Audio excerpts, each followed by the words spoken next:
Neymar ফিরছেন। সতীর্থ Gabriel মার্তিনেলির কথায় এমন ইঙ্গিত মিলতেই উচ্ছ্বাসে ভাসছে ব্রাজিলিয়ান সমর্থকরা। টুর্নামেন্টে সেলেসাওদের সবচেয়ে বড় তারকার প্রত্যাবর্তন এখন অন্যতম আলোচনার কেন্দ্রবিন্দু। চোটের কারণে বিশ্বকাপের প্রথম 2 ম্যাচ মিস করেছেন নেইমার। তাকে ছাড়াই মাঠে নেমেছে ব্রাজিল। তবে আক্রমণ ভাগে সেই পুরনো ধার এখনও পুরোপুরি ফিরে আসেনি। রিপোর্ট অনুযায়ী তৃতীয় ম্যাচে তাকে ধীরে ধীরে ফিরিয়ে আনার পরিকল্পনা করছে টিম ম্যানেজমেন্ট। আর রাফিনিয়ার ইনজুরি সেই সম্ভাবনাকে আরও জোরালো করেছে। তাই তো প্রতিপক্ষ শিবিরেও বাড়ছে সতর্কতা। স্কটল্যান্ড কোচ স্টিভ ক্লার্ক স্পষ্ট জানিয়েছেন, নেইমার এমন একজন সুপারস্টার যিনি বেঞ্চ থেকে নেমেও ম্যাচের মোড় ঘুরিয়ে দিতে পারেন। নেইমারকে ঘিরে যখন আলাদা পরিকল্পনা করছে প্রতিপক্ষ, তখন নিজেদের কৌশলে পরিবর্তন এনেছে ব্রাজিলও।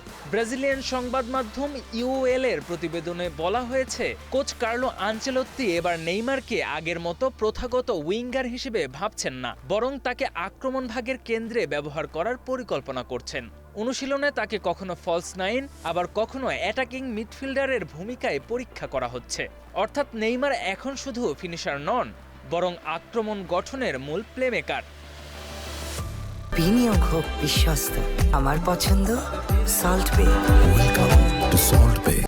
আনচেলত্তির এই সিদ্ধান্তের পেছনে আছে বাস্তবতা। বয়স ও ইনজুরির কারণে আগের মতো গতি না থাকলেও নেইমারের পাসিং ভীষণ, বল কন্ট্রোল এবং ম্যাচ রিডিং এখনও বিশ্বমানের। তাই তাকে মাঠের মাঝের জোনে এনে খেলা গড়ার দায়িত্ব দিতে চাইছে Brazil.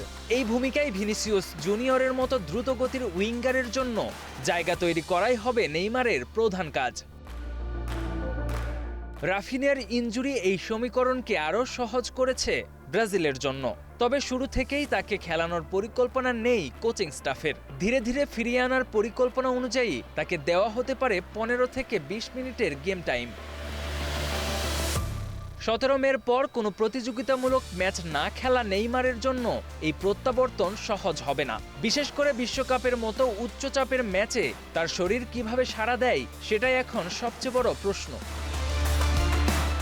KM Sony, star play.